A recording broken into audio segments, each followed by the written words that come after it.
دنیا کی تاریخ کا مشکل ترین آپریشن امریکہ نے ایران میں کیا ہے، کئی گھنٹوں پر محیط۔ یہ آپریشن کیسے ہوا اور کیسے امریکی فوج نے اپنے 2 افسروں کو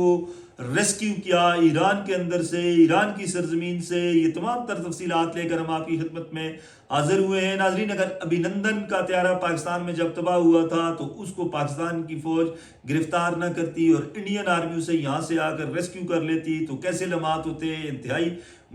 پریشان کن صورتحال ہوتی۔ اور یہی سارا کچھ آج ایران میں ہوا ہے۔ جب ایرانی فوج نے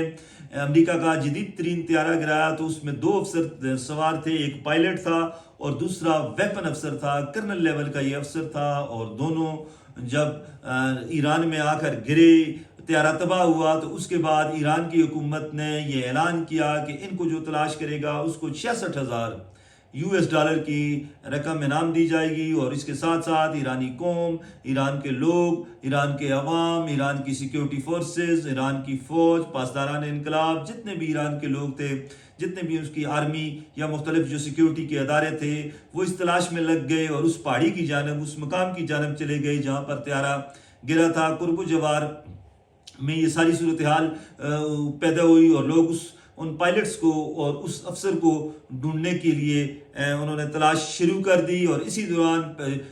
امریکی فوج نے جو اس طیارے کے پائلٹ تھے اس کو بحفاظت ریسکیو کر لیا۔ اور پھر اس آپریشن کا مشکل ترین مرحلہ شروع ہوا جب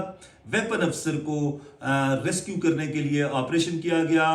ویپن افسر جو ہے وہ ایران کی سرزمین پر کم و بیش 48 گھنٹے زخمی حالت میں وہ کرالنگ کرتا رہا، وہ پڑا رہا، رینگتا رہا اور نیچے سے اوپر ایک پہاڑی کی جانب گیا۔ بعض اطلاعات ایسی ہیں کہ وہ نیچے کسی ایک گڑھے میں یا کھڈے میں پڑا ہوا تھا، اور کچھ امریکنز یہ کہتے ہیں کہ وہ اوپر کی جانب گیا اور اس نے پھر خفیہ طریقے سے جدید ترین ٹیکنالوجی کے ذریعے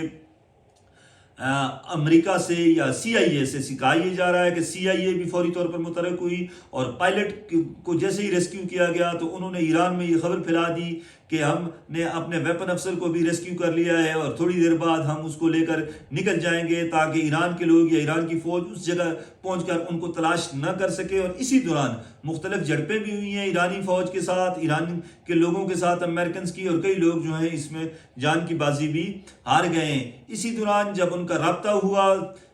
CIA کے ساتھ یا امریکن ایجنسیز کے ساتھ، اس پائلٹ کا یا اس ویپن افسر کا، تو اس کے بعد یہ آپریشن کیا گیا اور 7 گھنٹوں پر محیط طویل آپریشن تھا۔ کہا یہی جا رہا ہے صدر ٹرمپ کے بقول کہ ایرانی فوج اس ویپن افسر کے بہت قریب پہنچ چکی تھی، اس پہاڑی پر وہ پہنچ چکی تھی، اس جگہ وہ پہنچ چکی تھی جہاں پر وہ چھپا ہوا تھا، اور چند ہی گز یا چند ہی میٹر وہ دور تھے کہ اسی دوران امریکنز نے وہ ریسکیو آپریشن شروع کر دیا۔ اور تقریباً 7 گھنٹوں پر مشتمل یہ ریسکیو آپریشن تھا، اور 7 گھنٹے امریکی جہازوں نے یا امریکی فوجیوں نے ایران کی سرزمین پر، ایران کی فضا میں گزارے، اور اس دوران ان کی جھڑپیں بھی ہوئیں، اور بالآخر وہ اس آفیسر کو وہاں سے ریسکیو کر کے لے گئے، اٹھا کر جہازوں کے ذریعے لے گئے۔ اور اسی آپریشن میں 2 C-130 جہاز جو ہیں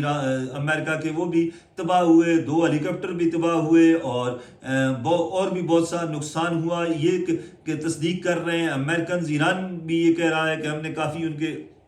جہاز بھی گرائے، ڈرونز بھی گرائے ہیں، اور ساتھ ساتھ ان کے ہیلی کاپٹرز بھی گرائے ہیں۔ C-130 وہ طیارہ ہے جس میں صدر ضیاء الحق کے سوار تھے، اور باولپور میں اس طیارے کو حادثہ پیش آیا تھا جس میں وہ شہید ہو گئے تھے، جان کی بازی ہار گئے تھے۔ لیکن یہ 7 گھنٹوں کا مشکل ترین آپریشن تھا جو امریکنز نے کیا، اور صدر ٹرمپ نے یہ تصدیق کر دی ہے، اعلان کر دیا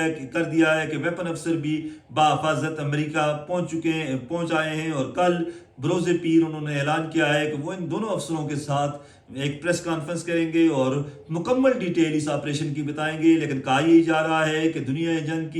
دنیا کی تاریخ کا ایک مشکل ترین آپریشن تھا، 7 گھنٹے